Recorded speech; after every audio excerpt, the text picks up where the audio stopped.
here in Christa of Christ'a South Seashells' incredible studio. So cool to see.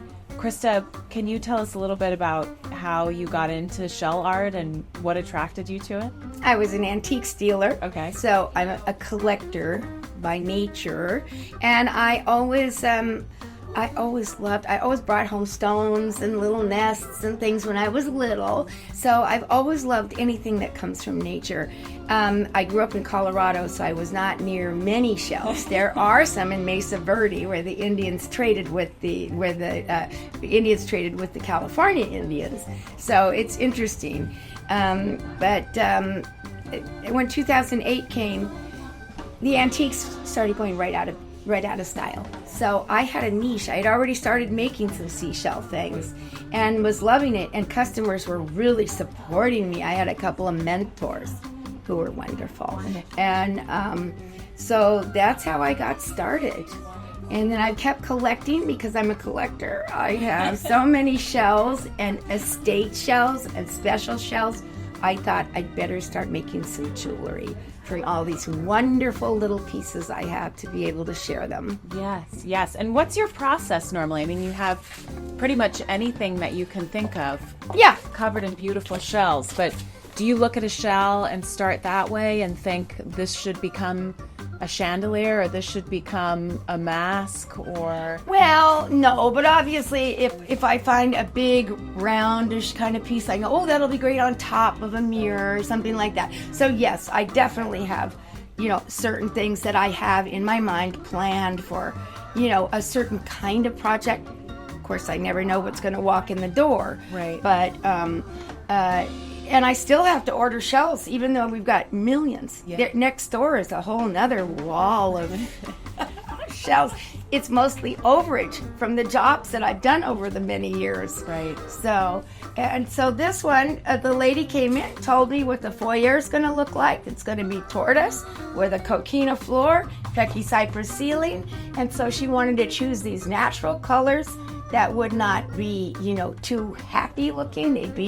They would meld in with the natural tortoise, coquina, and Pecky cypress. So I think that we managed to accomplish that, and the customer's very happy. So beautiful.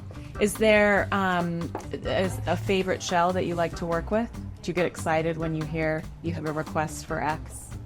Well, I don't get requests for X because people don't know the shells particularly, rarely do they. And they know the colors, the shapes, if they want it 500 years old looking or if they want it minimalist, we can do that. It's such an interesting medium. Yes. Because it can go in any direction. Any direction. Yeah, it's just amazing. We were just talking about the difference between some of the Victorian shell art pieces and how much more somber they look sometimes, and then by contrast, as you said, they can be very happy and very cheerful. And I suppose a lot of that has to do with the color palette. It has to do with the color palette, yes. And certainly when those Victorian pieces that they still emulate and repair over there in England, they're so beautiful. But they use local shells. Yes. We have access to the original Sailor Valentine only had 29 shells because that's all there were around. Originally around the island. And so now, these come from actually the Baja down in California and sometimes up in Louisiana. These come from the Philippines. The corals also come from around Vietnam. And so it's an international piece. Yes. Do you use Florida shells, South Florida shells? Oh, absolutely. Yep. Yes, many whelks. And of course, whelks I would say is a South Florida shell, but then again, what is the currents? Exactly, it's the ocean shells. The currents bring them. Yeah, you'll see that over in Sanibel.